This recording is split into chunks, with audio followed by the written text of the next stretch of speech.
Virginia smoke. OVS, Old Virginia smoke.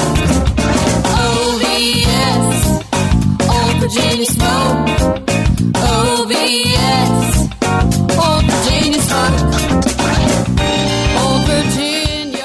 My name is Luke Darnell, Pitmaster of Old Virginia Smoke Barbecue, and I'm here to tell you about my new online class available at barbecuechamps.com. This is a 100% tell-all competition barbecue class from yours truly, available online. It is a master class with 34 high-definition tell-all online competition barbecue videos that can be watched anytime, and they do not expire. They are packed full of pro tips, techniques, and recipes that will show you how to take your barbecue to the next level. These 34 barbecue cooking videos total 7 hours and will show you everything that you need to take your competition cooking to a level that you never thought was possible. We've already heard from several teams that have bought our classes and have already seen success and gotten their first calls. So this is something that brings me a lot of joy in sharing my knowledge and seeing people be successful with it. So are you ready to take your competition and backyard cooking to the next level? What are you waiting for? Just go ahead and go to barbecuechamps.com and find Luke Darnell, Old Virginia Smoke. We hope you learn a lot and enjoy these videos and have as much fun cooking these recipes as we had making them.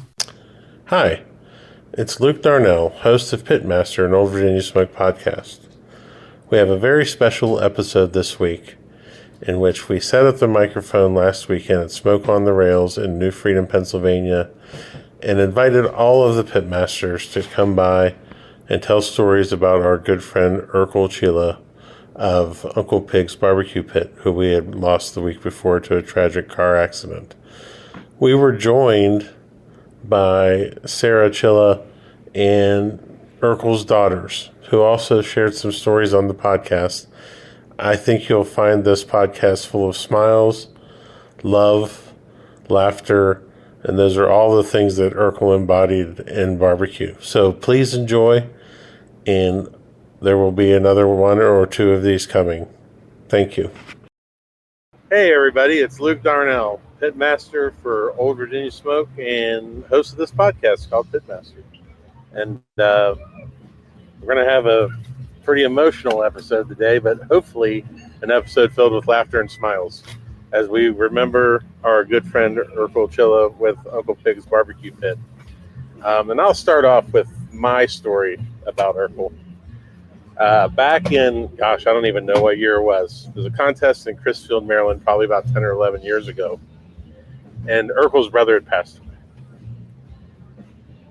Barbecue meant so much to him. And he was the 25th team.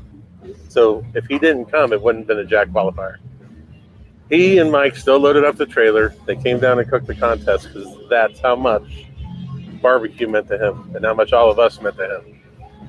And I think about the last thing that I said to him. Because, he had been getting around to 6th and 7th places. And, he gets mad and he storms off and people ask him, why are you mad at Luke? Because I won those 3 contests, and he pulled out. And he goes, I'm not mad at you, right? I was like, I've known you for as long as I've done this. I was like, it's fine. You don't have to worry about me, dude. We're tight enough that we don't have to worry about that. So we were in West Virginia, and he gets called for 7th place. We're sitting right next to him and Mark, and we get called for 6th. And we're walking up, and he's got that look on his face, and I went, that's 4 in a row, Daddy. Because I felt like I needed to get back at him a little bit. And I feel bad that the last thing that I said to him was that. But at the end, when we pulled out, blew each other a kiss. And that's, I'm sure I'll have more as we go through this. We're in New Freedom, Pennsylvania, here at Smoke on the Rails, one of the best contests on the East Coast. And we've invited all the Pitmasters to come by, or anybody, judges, reps, anybody who has an Ercole story or some sentiments that they would like to send to come and be a part of this. So first we're going to start off with my wife, Kim. All right. So there you go. Okay, I guess I'm doing it right now. Yeah. All right. Hi, everybody. So my story with Ercole, all of a sudden, in the summer, because I'm off, I'm a school counselor, I can actually come on Thursday night. And I don't usually get to come on Thursday night very often, except for in the summertime.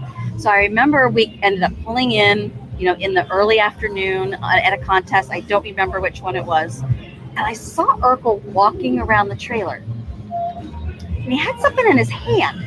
And I had no idea what was going on. No clue. And I was like, hey, Ercole, what are you doing? He's like, okay, Kip, this is down the down low. You can't tell anybody this. People are always rooting against you, man. You got to get rid of the juju. You got to get rid of the juju on your site.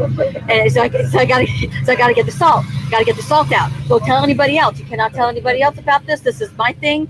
Get rid of the juju. Get rid of all the bad vibes. And I haven't done that in a while. So I think what I need to do is be able to go around with the salt and get rid of some of the bad juju. Because and just being around him was good juju at all times. Always kept you smiling, always kept you laughing, always had a good time. You always had a seat at his table outside of the trailer. Didn't matter, good, bad, whatever. Always had a fun story, something fun to talk about, commiserate over a bad score or a table of death or somebody hitting an angel table. And he always treated, being the wife on a team, always treated me as a pitmaster from day one, and I always appreciated that. Sometimes there's people out there that don't see you in that role. They just see you as the wife of somebody else on the team, and it's like, you know what? And he always appreciated the fact, he goes, hey Kim, I see what you're doing. Keep doing the good work. Keep going. And I always appreciated him for that. And you mentioned that everyone was welcome at his table. Yep. There's not a more true statement. You could go find anybody there. And he was like gravity at these things, man. And I'm just going to smile because we're actually joined here by Ercole's family, which is quite amazing. The girls are here. Sarah's here. Man, it's amazing. And oh, wow. Okay. I'm going to come on over. And this is Sara, and she told me earlier when I saw her that I wasn't allowed to cry, so I'm doing my best. Yeah, nah, happy tears now, happy tears. Okay, we're on, right? We're good? Yeah. Okay, so you said you're talking and you're sitting around the table. I hear a lot of people around the table. And of course, when Ercole first started coming to the contest, he had game face on. So he really looked unapproachable. He looked like he wasn't a nice guy. And people, there's parties going on at other tables, but his table, and he was like, but I'm here to win, Finally, I guess as he ventured away from his table, his site, he went and started making friends. And then he'd come home or I'd be there and you're meeting these teams and you're like, oh, you know what? I'm going to start clapping for them now, and we know faces and stuff. But getting back to around the table, more so recently. So Ercole would call, I would say probably 10 times a day from a competition. Oh, you know what? Everything's going good. Brisket's on. Everything looks good. Smoke. Everything's going good. He'd kind of given me an update as to how everything's going. So at the end of the day after turn-ins, he'd send me pictures of his turn-ins. Of course, they looked great, and of course there's that one judge that gives them an 8. But okay, we'll pray that judge has got to get with God, I guess. I don't know. But anyway, he would go ahead. One time he calls and he forgets to hang up his phone. So he's like, I'm gonna go lay down now, it's the end of the night. I'm gonna text you and the girls good night, because that's what he always did. Getting ready to go in right now. I'm gonna hang up, text yous, love yous, see yous in the morning, talk to yous in the morning. Puts the phone down, and Ercole, like I said, he has a bad habit of not hanging up the phone. He goes, and you just hear a party at his table. You hear people talking, you hear laughing. I put the phone on speakerphone, and I'm like, girls, this is why Dad doesn't want to come home. I mean, listen, he's got the party there. But you know what? That's the icing on the cake. You may not have won that competition. You may have not have pulled out. You might be getting stuck at 6th place overall. But when you see that and that brotherhood amongst these teams and sisterhood, obviously, some good stuff. And that's where Ercole embodied barbecue. That's why we're here today, because when they told me they were doing an award for Ercole, I was looking forward to it. It got us here. and smell the smell and to be around you guys, and it's just amazing. So we'll be around. I'll never forget the story you told on stage. Oh yeah, that was good though. It's true though. It was absolutely the truth. So I gave Sarah a hug earlier, and she goes, "Oh, that smell. You smell like barbecue." I was like, "You actually smell nice." And so I'm sitting next to Brad Leininger at awards, and he goes, "Is she talking about how much you stink?" He goes, "I can get behind this right now." That's it. You know what? It's like, it's almost like an oxymoron. You stink good, you know, and that's what it is. Because when Ercole would come home, he would be a mixture of, barbecue, obviously, cigar. Even though he said it was the same cigar he smoked all weekend, but every picture that somebody would post, it's the same one, but it's the biggest cigar of all time. That's exactly it. Some of them long burning ones. So he goes ahead, and it's between barbecue, between cigar, between sweat, and just between not being showered. I mean, he did get that trailer with the shower, but sometimes there wasn't a water hookup. You don't have a luxury of being at the campground. And I would be like, "Love you, air hug." You got to get upstairs, baby. And he would go upstairs, come back down, get that score sheet out, get the glasses on, and we're good? Nope. Check, check. No, we're good. Okay. Sorry. So I'll recap the steak smell. I don't know if we got cut off on that, but the smells of a barbecue competitor. When they come home, it smells like barbecue, cigar maybe, sweat, and then just body odor. So when Ercole would come in, I would say, air hugs. Please just go upstairs and get the shower. Put the clothes right in the laundry room. Like, don't even mix them with the other laundry. And then he'd come down, get his score sheets, get the pencil, get the calculator, get the reading glasses, and he would sit in his chair, and then he would calculate how much he missed first place by, or if this judge, or my gosh, where did this judge come from, and what am I going to have to do next week? It's a torturous cycle. It's a hamster on the wheel, and he would still keep going. And it's unfortunate though, because recently he just was like, you know what? I'm going to slow down with barbecue. I'm going to slow down. I'm going to start doing things. And yes, here we are. And but then when Ercole said something he was going to do it. And obviously, unfortunately, I'm trying to make a joke of this, and this is twisted. Forgive me. He slowed down. If he says he's going to stop barbecue, he's going to stop. But, people have been telling me, and this is kind of healing. Yeah. Like, God must have wanted somebody up there to cook them brisket or it's healing. It's healing. And you guys, the barbecue community, and the words all over social media have been nothing but supporting. And when I drive home today, I know it's going to be a little bittersweet. Sunday nights, I'll be honest, Sunday nights are a little tough because I'm waiting for that trailer to come pulling up and telling my Amber dog, Daddy's home, Amber. Those are the times that are going to get hard, but, we just got to, hold on to our faith, be there. My girls have been a wonderful support. I'm sure they might even be able to jump in and tell a dad story. We have a lot. Like, Luke, we can keep this podcast going 24 hours because Ercole. I know you're just sitting here. I came up with 3 more. Oh, good. Like one of my favorites, and this was back when I'll give you one too. When we had both started, and Ercole is in Fredericksburg, Virginia, and he's parked pretty far away. And all of a sudden, I see Jacob. Oh, Jake with the brisket box. And he's trucking. I mean, he is full on run. And I'm like, dude, you got to go faster. So Jake, I see the clock turn, and I see Jake get waved off. So they didn't turn in on time. Jake comes back, and he's white as a sheet. And he's like, can you walk me back to the trailer? He said, I don't want to do this. I'm scared.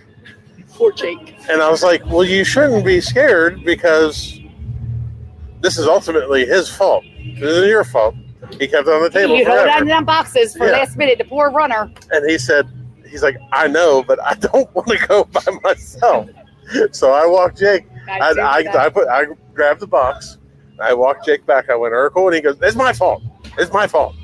No, I'm not mad at him. I'm mad at me. He did eat that one. He did. He did, but man, Jake was so scared.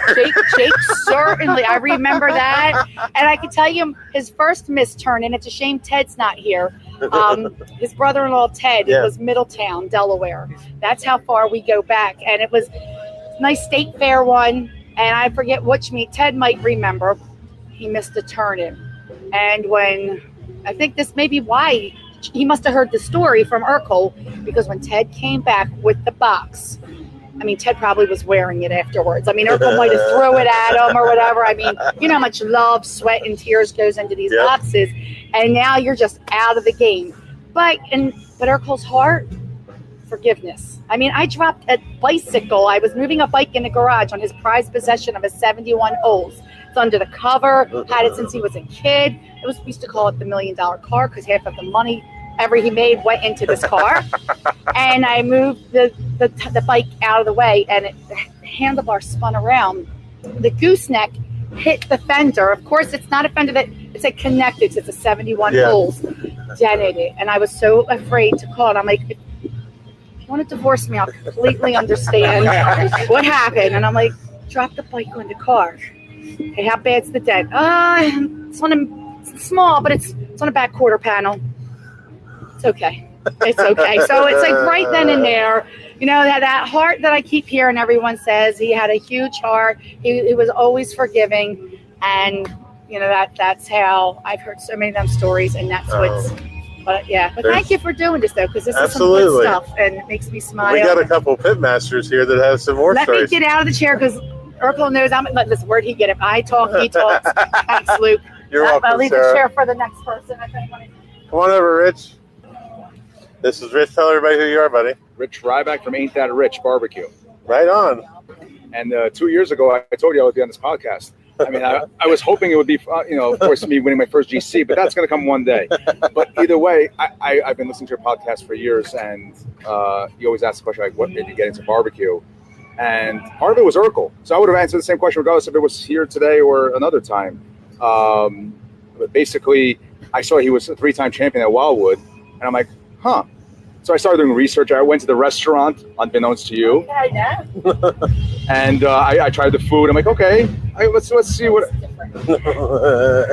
And so I did Wildwood for the first year in 2021, and it was humbling.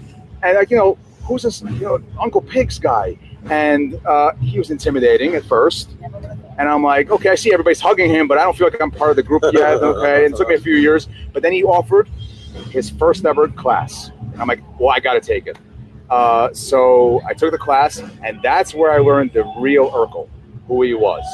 He started telling stories about his wife, about his brother, about the American Royal, about how he was supporting every East Coast team. Like, he really wanted the East Coast teams to really do better, and that's really where I feel like that changed my game, because I stopped focusing on like beating teams and just having fun and getting to know everybody. And that's why I started doing wild shot pretty much at every contest I go to, and that's where basically a category is picked, and if the team is 11th place, they win essentially a side bet.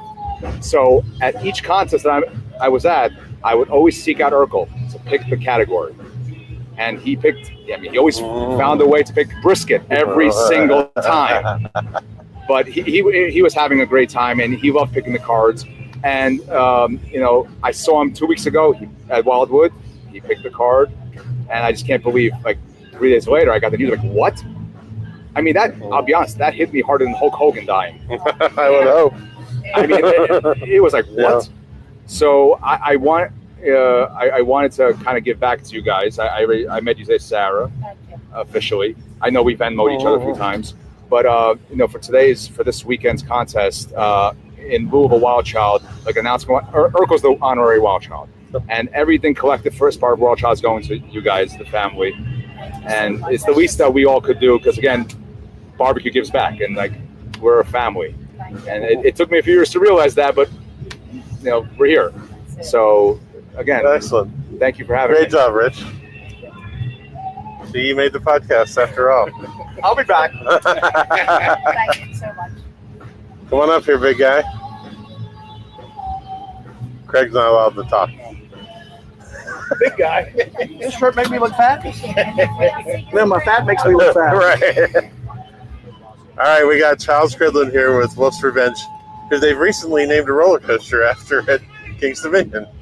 Paramount's Busch Gardens, actually. Oh, sorry. There's actually a real story there. That's for a Feature 5 podcast. Okay. But there is a relationship there. Oh, wow. So, yeah. That's interesting. First, I got to say that I am honored to be here amongst these people, Sara and Ercole's family, because, on one hand, when I saw Ercole pulling up, I'm like, yeah, okay, I'm here cooking for second place again. And there was a time early on, when I was dominating in chicken, and all of a sudden, Ercole's call was getting a higher call than I am. I mean, who is this guy? And I go back and I look at the contest that we were in. We get to the point that he's got a trailer about the same size of mine, and for the last few years, we were almost always parked next to each other, which brings me to a story of something that happened this year in Morgantown, Pennsylvania. So, I mean, barbecue competitions, everybody's got, nature's called. Ercole was really good. Ercole has this saying that nobody poops in his bathroom, so he always gets a porta potty, which, by the way, Luke, Another story. he even said that, no, you had not gotten his new trailer, and you were not going to get it. I got it. You did not get it. I got it. And not that well, anyway. All right. I'm going to tell that story. It says, Okay. stealing my thunder. So we're in Morgantown, Pennsylvania. Ercole gets a porta potty. He's like, hey, Charles, and if you want to, you're more than welcome to use it. Okay, great. Thank you. That's a great thing.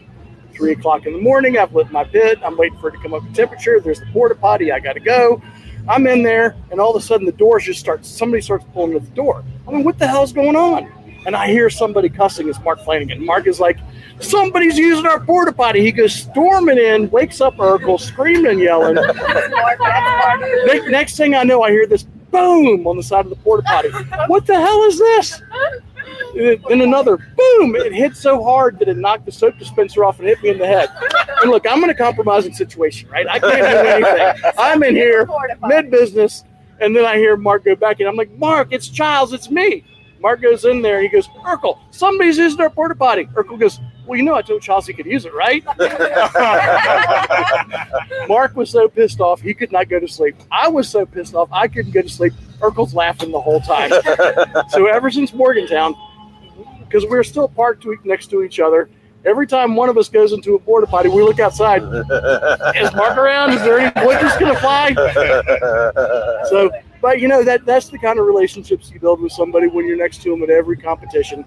I can remember when the power went out in Ercole's trailer and he needed to borrow one of my inverters.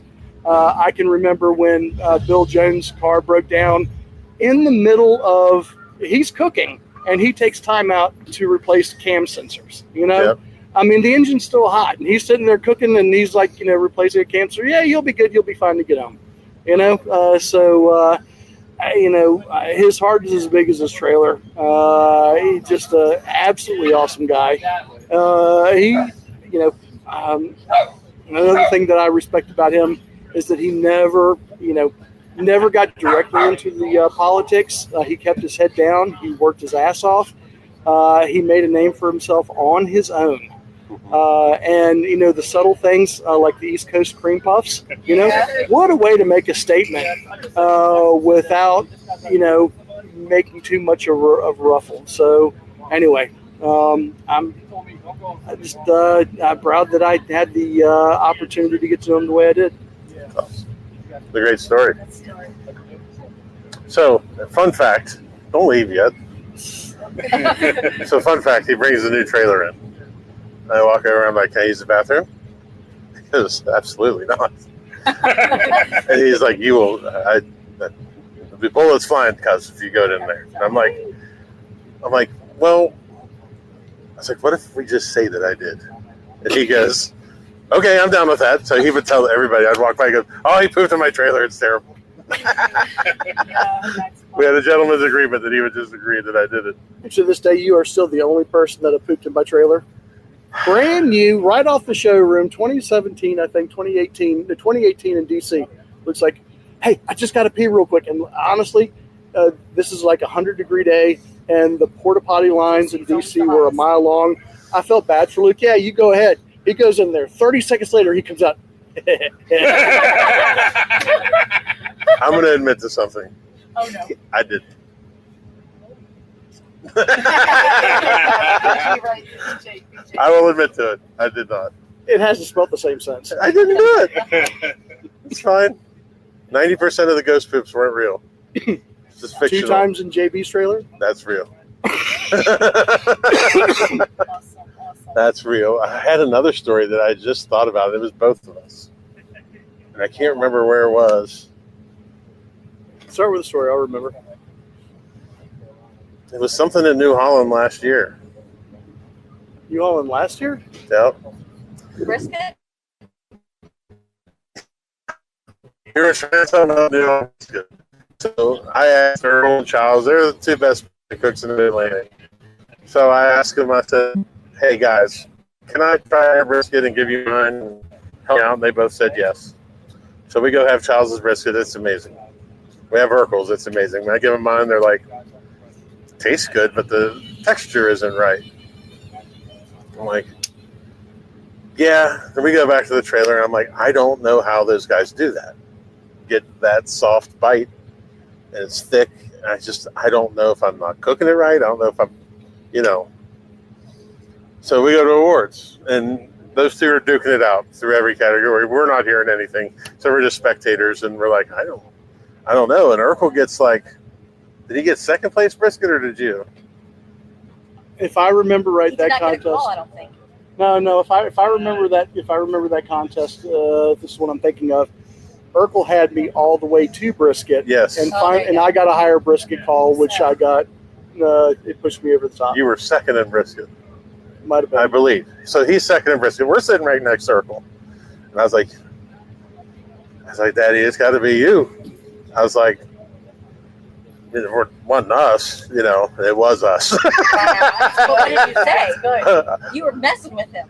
You were messing with Ercole the whole entire I was like, time. because we knew ours wasn't as good. So we're like, oh, we're going to get you. This is us. This is us. You told Ercole that too. You Yeah. were like, I don't know what happened because your brisket tasted better than my brisket. Yeah. And, but you know, We what? all Maybe had it was all 3. Sunday. Yeah, it was. And he was like, oh. Yeah. That was a funny one. The Jake one was good. You want to talk? Yeah. Come on up. Bring Barry in You can here. tell the story of Maryland, how Urkel was changing the box at the last minute, and you thought a fight was getting ready to start. Yeah. No. Oh boy. Put me in the hot seat. Yeah. Watch the court. Yes, sir. Say So- who you are first. So, You got to hold this too. I'm gonna hold This it. isn't a free lunch. Why not? You held it for Charles. What am I? Like He held it Liver? for the first part. Just say if you have an Urkel, you're more than welcome. Yeah, Pops has got one. Okay, so Barry Bernstein from Wolf's Revenge Barbecue. So I lived in New Jersey for a while, I lived in Cherry Hill, and I moved there from South Carolina, and I grew up in Baltimore. But I fell in love with cheesesteaks.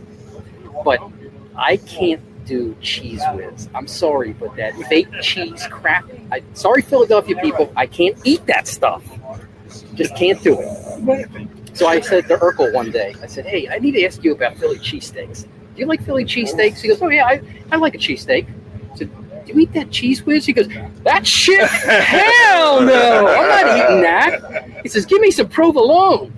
And I was like, oh, my man. I said, onions and peppers? Of course. And I said, okay, now there's somebody who can appreciate good food. And I thought, all right, I can work with this. And that's my one good story That's awesome. with Ercole. That's incredible, dude. Because we're at a barbecue contest, but we all have like real life Ercole stories. That's Because he was a real life guy. yeah, he was. He was fixing somebody's car in West Virginia, Mary Jones's. He did, and it's funny you should say because he was. I don't know. If No, you're fine. Okay, so you're right. He did, and he called me in between. Let me hold this. So he calls me. Now he is on a mission because he's coming back from points, and when he won KCBS Team of the Year that year, here it was. It was the summit. It was the pinnacle of his career, and I'm like, okay, are you done yet? But then I'm kind of also. Or are you done yet? You did it, but then I don't stop there. I should have stopped, but then I turned around and I said, or are you going to prove you're not a one-hit wonder? So then I don't see my husband the following year or missing him for 30 weeks out of the year, or weekends, I'm sorry. So This year he comes into the season and he's like, you know what, this is it. It's all or nothing. And of course, I think Brad started from the gate, and his horse is way up there, and Ercole's trying to keep up, and he's coming up from 10th into 7th every Monday morning. He's looking at, in KCBS updates, he's, I moved up to 5th, I'm 2 points behind 4th, so I'm first in chicken. So those were his things. So he's at a contest, and it's game 1. He's got only a few contests left that he can get up into, maybe second, because Brad's lead is his horse is way up there. So he goes ahead and calls me, and later on in one of the 10 phone calls we get, which, they were great, but he turns around and he says, yeah, so-and-so's car broke down, so I had to go fix their car. And I'm like, as pitmasters, when do you have time to leave your site, between your probes going off or between flipping something? It is, by the minute you can't walk away. So he went ahead. I don't know how he did it, but he managed to do stuff. He was like MacGyver. Yep. So he went ahead, fixed the car. Later on that night, he's home after he got a shower, smelling good again, sitting on the chair. And then it was Mary Jones. I remember it was, and she calls or texts, I can't remember. But she's like, hey, just to let you know, thanks again. We made it home safe. And I don't know where Ercole finished that time, but you know what? He finished good because he helped somebody. And I don't even remember, but it's just the type of guy. But yeah, it was crazy. I don't know how he pulled that off. Oh. You done ripped him? Did I? No, that's fine. That's you? That's me. Come on, find the hole. Need to Find the hole. Easy, Barry. Okay, are we back on? Yeah. All right. That was it. He always put other people first, no matter what. I love that he went and looked at the rankings like that, though, like 2 points behind. It'd be nice if KCBS did them in the morning like they used to. It seems like it gets later and later in the day. Yeah, but it's just a torture. You want to jump in here, Pops? Yeah, wait. That story. That makes me happy. It's just that's not happening. No. Tell everybody who you are. Watch the court. This is Pops from Smoke My Pops barbecue team. I didn't know Ercole that many years because I just actually started, but I'd taken his class in February, and my biggest thing with Ercole, we cooked in the New Jersey State Barbecue Championship, and we're sitting there. Pops didn't get any call. I got a 5th place in the hamburger, and they're going through, and they get the brisket. And my daughter says, I'll keep taping. And I hit 1st place in the brisket. And as I'm walking to the awards, I looked at his face, and I went over, got my handshake, got my man hug, and he whispered in my ear, he goes, that's my class. I said, that was your brisket, because I cooked next to his pal Mike. And that morning I said to Mike, please take a taste of this, because it's only my 2nd year cooking. And Mike looked me dead in the eye and said, that's brisket. That's Ercole's brisket. Okay. Wow. Yeah. So a compliment from Mike, and that to me went a long way, because he would go out of his way just to help you. So that's great, man. That was my story from Ercole. That's great. Thanks. You're welcome. Share that recipe. I could do that. No, you can't. I thought for a minute too. Ercole used to walk around with his red binder, and it's under lock and key. Sorry, but like that we call it like the Bible, you know. And all of his notes were in there. And for a second there, I thought, we could publish this, but I would never. Never. That red binder was out at the class. It was like the red binder. That's it. Everybody's taking pictures. It was Yes. It was interesting. It was good. Yep. I remember one of the first classes I taught. He took it. He didn't need to. He just did it to support me. But oh no. He. Yeah, I remember. I was like, "What are you doing here? Like, this is." Give it back. I don't want to tell you this. Because you're gonna beat me with it. But appreciate you having me on. So thanks, bud. No problem. I know you got stuff to do. Oh, yeah, it's all right. You guys are good.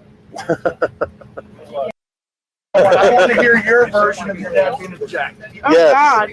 I don't know how to start this. Do I have to say? Yes. I'm Selena. I'm one of his daughters. Oh, I'm right there. Yes. But it won't go. I'm not going to do the video part. Just the audio. Oh, okay. I was like, looking. I was like, oh, there I am. So they're asking me my favorite dad memory. barbecue stuff memory. Yeah. And I'd say it was the Jack Daniels Invitational in, was it 2023? I think so. And he won Grand Champion, and that was the coolest experience of all of our lives. That was definitely his top one, maybe two barbecue moment. Maybe even his top moment of his life. Probably top sus being born. Just kidding. I hope not. I don't know. I doubt that. But yeah, I don't know. That was a cool picture though of all of you guys on stage together, and That was yeah. really cool. It was funny because when we won, anybody that was in the picture had to be over 21 because it was alcohol, Jack Daniels. It was our brand, and we're all in the picture. Even my little sisters, they were 15 at the time, except one of them, and she was devastated. So we had to make sure that we had to put her in the picture somewhere. But no, it was a great memory. And then that was my first year. I was 21, so I grew up in the hill for the first time. And that was fun. I love that. I got one of those Apple Jack slushy things. I still think about them. That's amazing. Yeah. I remember that night. We weren't there, but we were driving back from some contest, and we're listening to the awards on the phone. And we pulled off so I could text him congratulations. That was crazy. In terms of an East Coast team winning that event, like that was a big deal. Yeah.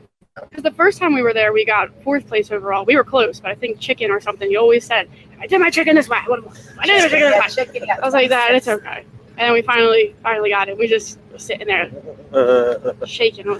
So he really analyzed this stuff all week long. Oh my God, yeah. He would fall asleep on his couch with score sheets in hand, glasses on the nose, iPad in the other, slumped. There's pictures too.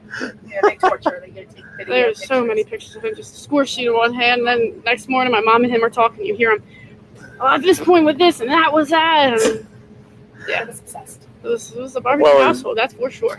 There's another thing that he does a contest when John from Chunky's there, is they go into his trailer and they put their box pictures on the TV.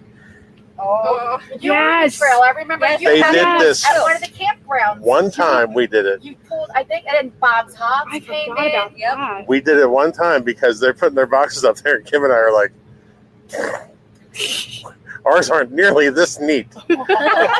So we put ours up, and Ercole's like, yeah, that looks really good. I'm like, okay, I know that's a bless your heart from New Jersey. I have one more story. It Oh, was okay. at Wildwood, and most recent story, and you were talking about the bathroom and how icky he was with people using his pot. It was disgusting. So I was like, Dad, can I use your bathroom? And he didn't have any toilet paper in there, but I bring toilet paper with me where I go because we just came from a softball tournament. Concession stands sometimes don't have them, so I brought toilet paper. So I brought my toilet paper in. I went to the bathroom, and I come out, and we're all sitting around, and I don't know, I said something about my toilet paper being in his thing. I was like, oh, somebody get my toilet paper out of his thing. He was like, toilet paper? I said, what did you use toilet paper for? And I went, well, I went to the bathroom. I needed toilet paper. And he's like, you use toilet paper on my toilet. And I was like, yeah, you never said not to. And he was like, you're not supposed to use the toilet paper. I was like, Dad, that doesn't make any sense. Like, Right. I'm like, what are you supposed to air dry? I was like, that makes Sorry, and he was like, now I gotta go clean it out. I don't know where I'm gonna clean it out. And I was like, it's like, if that's the worst thing, Dad, is toilet paper being in a toilet. I don't know what to tell you. That's how he was with the trailer, the toilet. It was My whole point was, why do you have it if you're not going to use it? just in case If an you don't have a emergency. porta potty. I Right. never understand the no toilet paper rule. Thank God. Number one reason to have a toilet in there. Was a must because the shower, you know? I mean, Oh, yeah. the shower is a luxury at a contest when it's a double, especially because there's so many doubles these days, getting that. So it was like kind of like a 5-minute, just a rinse off. But Yeah. it was like the best. It was like a spa treatment. You don't want to have him come back with double day smell. Oh, they were really bad. Let me say something. Yeah, those days were bad. Yeah, there's ones. Andrew's here. Andrew? There he is. Mr. Brownell. Oh, hey, buddy. Hey, guys. Thank you so much for coming on. No problem. It was awesome to hear those stories. That's great. Yeah, the Especially- dad version of him. Yes. But and- Yeah. before you Urkel. tell Luke, we have a little story about Luke, one of our highlights. Oh, and at the was it MABA? The MABA banquet? Napa Like Banquet what, in 20 West Virginia at that 21? casino. Don't remember the Charlestown. year. Charlestown, yeah. Wow. Oh boy. We were betting on horses, and Luke came up to us, and he said, "Don't you ever bet on the gray horses? They're the devil, El Diablo." So as the They horse is sure going, you're Let us, screaming, yeah, El Diablo. never bet on the gray Hysterical. horse. Yeah, that's my favorite Luke memory. If that counts for anything. That's fair. That's fair. I'm not the one that likes the ponies. It's Kim. I don't know, Diablo. Mark They Gibbs. go right up on our faces. Don't you? Mark Gibbs showed her how to read the race book and like study the details, and it became a thing. Yeah. I came back from the casino one night, and Kim's on the bar yelling at the TV because it's too cold to be outside. Hey, what are you doing? Come on! She had the whole bar cheering for horse number 3, and she won like $40. It was awesome. Well, thank you so much for coming Of on. course, Selena. thank you. Yeah, absolutely. All right, Andrew, jump in. Hey guys, Tell everyone who you are. I'm Drew with Smokecraft Hold here. Out and of, watch the court. out of Bethesda, Maryland, and man, I've known Ercole since I started back in 2017, I guess was when I first started, and I remember always, at the beginning, he was one of those intimidating figures in barbecue. The big winning guy with the big trailer, and then, he was always so open and great, and I think, when word happened last week, when things went south, I mean, I was immediately super concerned. I went to bed, word was, I'm sure positive, and then I got woken up in the morning with a call, and it's I tell you what, seeing you today, Sarah, like the strength you have is better than I have. Thank you. All you girls, Coming here and unbelievable. the strength that feeding off of you guys, I mean, what you guys have provided. You don't realize that the barbecue family, it's more than just showing up, pulling up your trailer next to each Absolutely. other. It is the brotherhood and sisterhood that you guys have created. You knew, there was a weekend, you're coming out, you knew he's there. And Ercole, he and I spent so many hours going back and forth over things, complaining about those pesky tables of death. But I tell you what, over the last couple of years, where Ercole has really helped me, he's helped my business. And I don't know how many people's businesses he helped, but I talk to him a lot about business and catering and how to grow my business. My business has gone through incredible hard times. And I remember he came up to me in DC, and I was sitting there throwing rub on 70 racks of ribs on tables in front of the Capitol. And he's like, Drew, what the hell are you doing? Why are you rubbing ribs on Pennsylvania Avenue? I was like, Ercole, I got to cook ribs. I'm selling ribs today. I'm vending. He's like, dude, stop what you're doing immediately. Here's what you do. And I listened to him. And I went then to Arlington County Fair, my restaurant's in Arlington, Virginia. And I went to Arlington County Fair a couple months later. Changed my life. Changed how we do things. And honestly, the advice he gave me, I do it daily in the restaurant now. I'm listening. What was it? I know that. Come on. Bated breath. And it's just more vending, just being better prepared and doing more work with it ahead of time instead of trying to do everything there. There's a way to get stuff, almost there that's going to save you when you still have food that's going to be the same quality at the end. And it's, I mean, for lack of better terms, it's par cooking. I mean, Exactly. par cooking. But and I know that's almost like blasphemy when we talk about fresh barbecue. But like when you're trying to cook 250 racks of ribs at a festival, it's just not possible. Because barbecue is low and slow. Right. So, and then you can't. People want their food fast and now. They want it then and there, and then you sell it at ribs, and then you're not making money and everything else. And I that one big thing with the advice he gave me at that has just been huge for my business. But beyond business, I mean, I would always come over and sit out front of the kale boxes. I mean, we were just in DC a month ago, Yeah. And I came over to find you guys and hang out late night, 1 a.m, you know, talking and just all night long. And I'm going to miss that. Yeah. But, I mean, he was a force, and it's obviously his impact across all of us is so clear. And again, you're stronger about it than I am. Yeah. Thank you. You make me cry, Andrew. I know. Sarah said a lot of cry. So, Thanks for coming, buddy. Yeah. It was good to hear that because a lot of times we didn't hear that business part Yeah.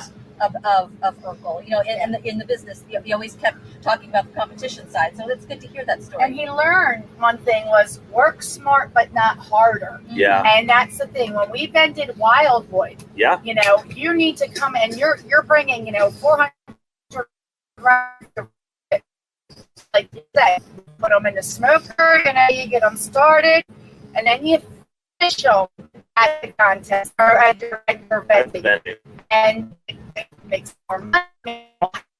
And it's still great quality. It's a great product. It's You're not still cutting a corner. no. It's just helping get there. And again, if he had said something about that, I would still be on Pennsylvania Avenue, 100 degrees, trying to do 120 ribs. Well, I don't know barbecue competition, but when I ran the restaurant and that stuff, I do know the vending. You know, so if you ever get stuck, like I do know those tricks and trades of helping it. You know, but I'm sure you're good, and No, you know, I'm sure he told you practically everything. If absolutely. So it was great having that advice and having someone with the business to lean on, because so many of us, you know, like, you know, a lot of obviously competition teams, this is hobbies and everything else, but those of us who have chosen this as a career path and are trying to make things work, you know, we have to find ways to do it. We lean on each other. It's a whole nother aspect of what we do out here, and trying to learn stuff. You know, I keep trying to lean on this guy just a little bit more. You know?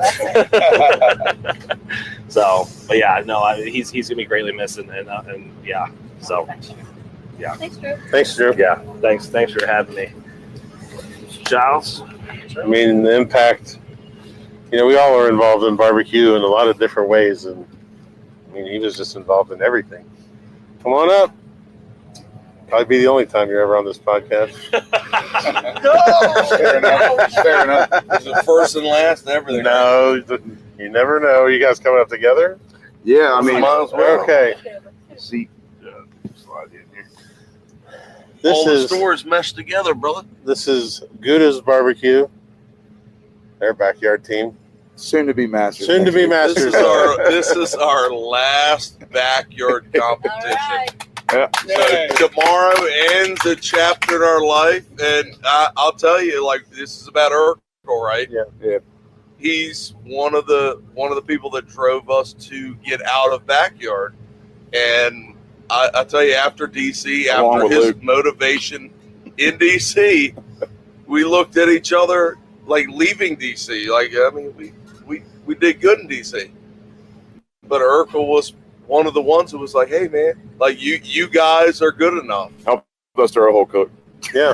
Literally did. Like, I thought we were serving pit beef in DC. As much as he came over, he looked at our brisket. He's like, "Just slice it. Just slice it."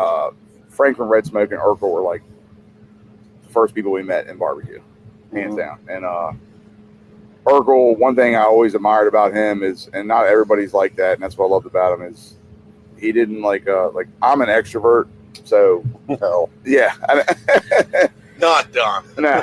So like yeah, just going up to him, talking to him, and didn't know anything about anything. We thought we did, but I'm having a master class soon, so we signed up for it. We did it, and it was awesome. Very informative. Learned a lot, and applied his programs. Class, right? What's that? Better than looks class. Yes, We definitely. haven't been to that one. Well, what's crazy is like, It's a good class too. well, not only that, like seeing him do it, like when he was actually doing the class for us, like watching him like wipe his counter, like there was a speck of sauce, and he's like, "Get that out of here! Like it's gotta be gone." And I'm like, "Whoa, bro!" Like he's very meticulous, like, and it does matter. Like it separates you from the rest, and that's why he's great. And He kept a clean trailer. I think we've tried to apply that. The last thing, He the last kept thing a Ercole does clean before trailer. he goes to bed, he mops the floor. I wouldn't know that, but Every time I'm like, Ercole, what are you doing? I'm mopping the floor. It's like, wait, I can't go to sleep unless I'm mopping the floor. I can't relax. And I mop the floor, Especially I go to after sleep. we come in.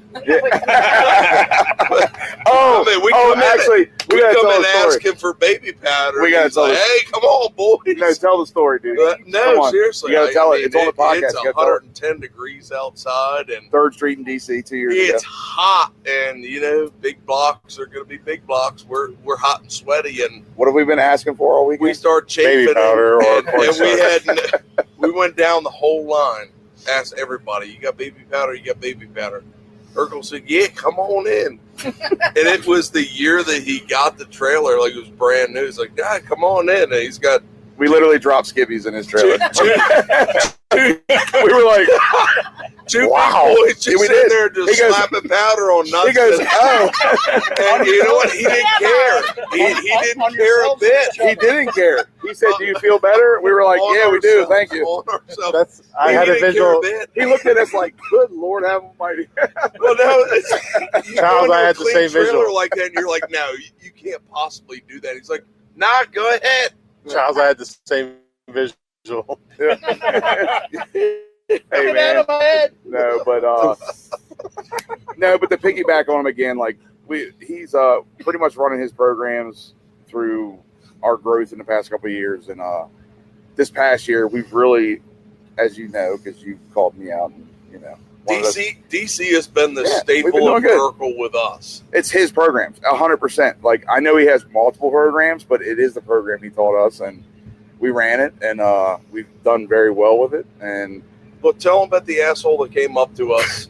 Seriously, we can swear on here, right? Yeah, now, Tell him about the asshole that came up to us Yes, this is the personal that side had of Ercole, the human bad side. attitude. Like we were all as good as can be. Oh yeah. And this guy comes up to us, and Ercole's coming over and trying to give us pointers. And this guy comes up to us, and we're under the DC Police Union 10. And this guy comes and thanks us for our service, and you guys are doing a great thing, and like building us up.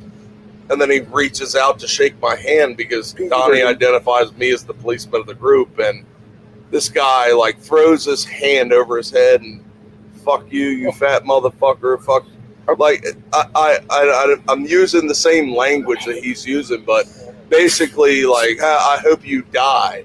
Oh yeah. And Ercole was sitting there like, no way. Yeah. No way this guy, I said, that is normal. Like that's every day in my life. Like if I go out on the street, that is every single day. But the And support he we got couldn't from him, man. believe it. Yeah. And he looked at me. He's like, "How did you deal with that?" I said, "I told him to have a nice day. I literally told him that, you know what? Hey, good on you. Like have a nice day. Like keep walking. Like there's no other person that could have been there that would have fielded that the way that anybody else here could. Like he stood up and he just looked at me. He's like, I support you. Like I do not accept that. I don't like it. I don't want him to continue to do that. And Ercole stood up and he was just. And I tell you, it brings tears to my eyes right now. He Like told you about it, right? It really kills me that somebody so passionate about barbecue, like he stood in my way. Yeah. and that's the way. Honestly, there's some things I do hear from barbecue. Some things that happen, and I certainly he was livid at that because he has a huge respect for the authority, as and order and law, and that's what we need and everything. And so he would get into that. But when he did that, he thought this guy was coming up to be a top-notch guy, shaking your hand. And when he did that, he was mind blown by the indecency. And I'm not going to go into the things that he called him, but yeah. So he wanted to go after the guy. So Sarah, my biggest thing and main focus and like there's a lot of great stories I'm sure, but like biggest focus is this. Like I've known him a short time. We have known him a short time, and the main focus I want to focus on personally is the fact that we never knew the guy for nothing. He never judged us. He took us in. He taught us a lot. He was a great mentor, a great guy. You could call him anytime. He always texted me on the holiday. I've known him for 3 years. he would text us on a holiday, how are your daughters doing? How are your kids doing? Like, it was more than barbecue. He's a great father, great mentor, world champion barbecue guy, and we're thankful to have known him at the time we did. Yep. And we just hope we can fill those shoes and do something like he did one day. So we you thank Ercole. guys are on the path, man. I give you a hard time. But I give you a hard time because you're good enough and you can do it. So I'll keep my radio down. you don't understand, man. When the bad band is playing and you play your horrible country music, I am in the vortex of it. My ears bleed. It's terrible. It's all good, man. Well, jambalaya Thank is you, the man. chicken prep music. So whenever you hear Hank Williams Sr., There we go. you know chicken is either getting ejected We're just or it's Southern getting Maryland boys. seasoned. Right. Something's going to happen with chicken when jambalaya plays. Right on. Everybody, please pray for Ercole's family, his daughters, and just pray for peace and comfort for them, because I can't imagine what they're going through. And we thank you guys for That's the having thing us. I kept saying. It's like, I'm just thankful that because got another story? Oh, Yep, just one more quick thing. I got a couple. I mean, Ercole was always real professional with me. We've had some great conversations, but I started thinking about it. Of all the phone calls, Ercole started in 2011, if I'm not mistaken. 2010. Did you start 2010 was Wildwood. Okay. His first. Last I looked, he had done 274 contests. He was up there, you know. We don't even know how many he's up to at this point. So I can't. The number of contests where he and I have been at the same place, the number of phone calls that we've had, middle of the night driving down the road, you know, because we're both either coming home or going to the same place. I don't think he and I ever said goodbye to each other. And it's always been, where are you going to be next? See you next week. All right, I'll see you there. That's it. That is how every conversation ended with us. And it absolutely sucks that I can't say where, you know, the next place I'm going to say, I hope I see him at the next place, right? You know, yeah, I don't think we never say goodbye. It's always, where are you going to be? Okay, yeah, I'll see you there. Yeah.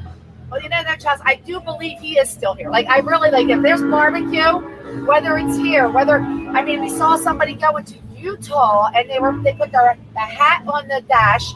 I'm driving to Utah. I'm doing it for my buddy Ercole. I'm like, Ercole's in Utah. Like, that's the spirit. So as long as his name, and that's why we're here. Like, you know, it's keeping Ercole's spirit alive. So well, I'm gonna call for him to come help me with my pork tomorrow because I don't know that. he wasn't with me today. It's Mark, but I don't know if Mark's going to tell you. He's loyal, and I don't know if he'll give those tricks up. You might, I don't know, but I don't think he'll speak. Love you, buddy. Oh, I got another DC story real quick. Uh-oh. So 2 years ago, Tim Shear from Blues Hog comes to DC. So I get all this stuff sent to my house. Drums, charcoal, tents. So I got to fill up the back of my trailer, take it all downtown, right? I put it outside. Tim comes and gets it. And he's like, we're going to sell these other drums. Okay, I don't care. I want one of them, right? Okay. So they're bringing stuff back, and I get back 2 drums that didn't include mine. And I go over to Tim, I'm like, where's my drum? And he goes, well, it was in better shape, so I sold it to Ercole. And I'm like, what? And I walk over and I look, I'm like, that's my drum. He goes, not anymore, Daddy. And I'm like, he proceeds to go on a brisket nightmare run and wins brisket like 4 contests in a row on my drum. And I was like, I need that back. He's like, there's no chance you're ever getting this drum back. But yeah, Tim sold my drum to Ercole and then he destroyed me with it 4 weeks in a row. It was amazing. He loved talking with Tim, and it's funny, he had an ongoing joke because Tim's daughter or child, son, I'm not sure, Tim's child, don't know if it's son or daughter, would call him Tiny Tim. And we all know Tim is like 6-7 feet tall or whatever.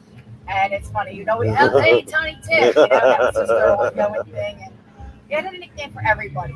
Yep. Yeah, that's great. Not getting that drum back, Daddy. I just remember that. Like, damn, I'm out. It's in better hands. Yep, it was. Now I switched to drums, and I'm like, I can't get a brisket call. I'm like,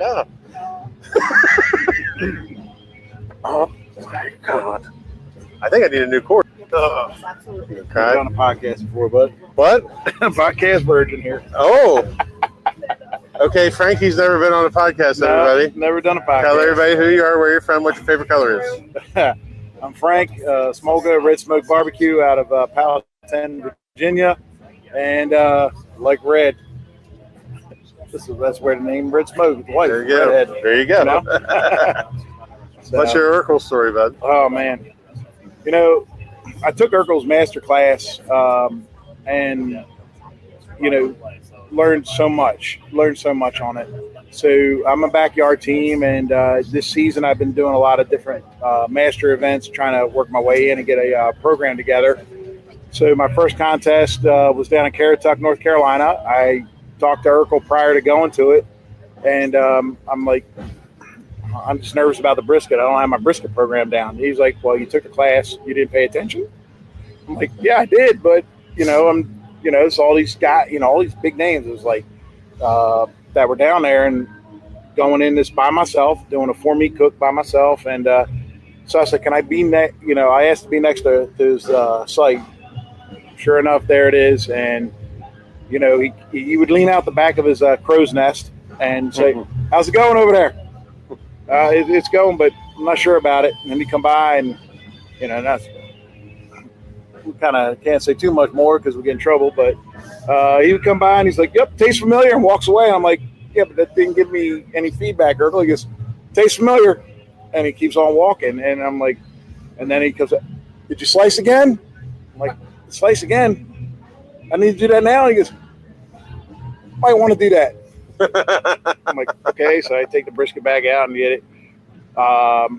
We ended up finishing, I want to say like 14th overall or 15th overall on the brisket. And, I got 3 top calls on it. And Ercole, every time I went by, he's like, yeah, there you go, man. There you go. There you go. And then we look at the score sheet. I was like, I was on your table. He goes, yep, tastes familiar.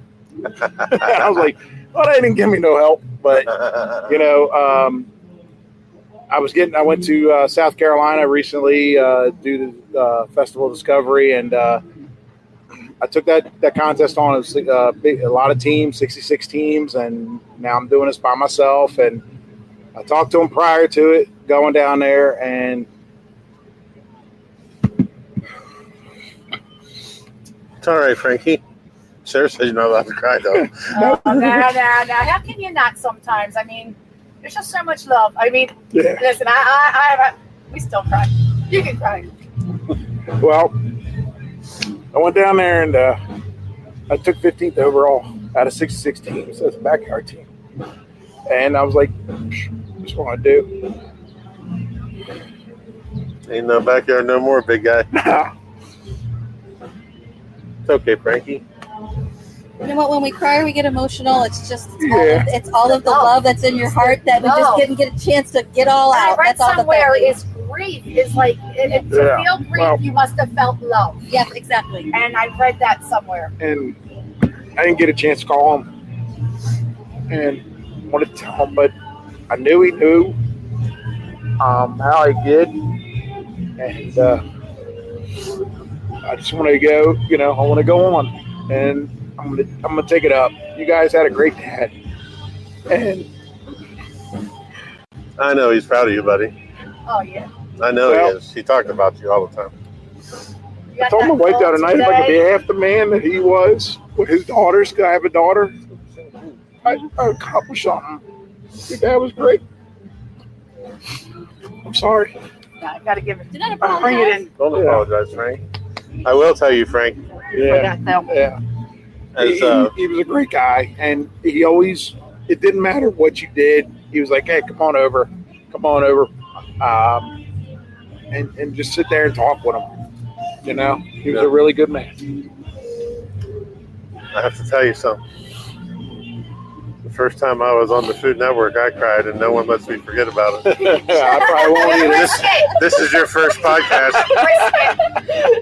And I ain't never realized you love No, you too, you don't, man. No. You don't. But it's just. It was right from the heart.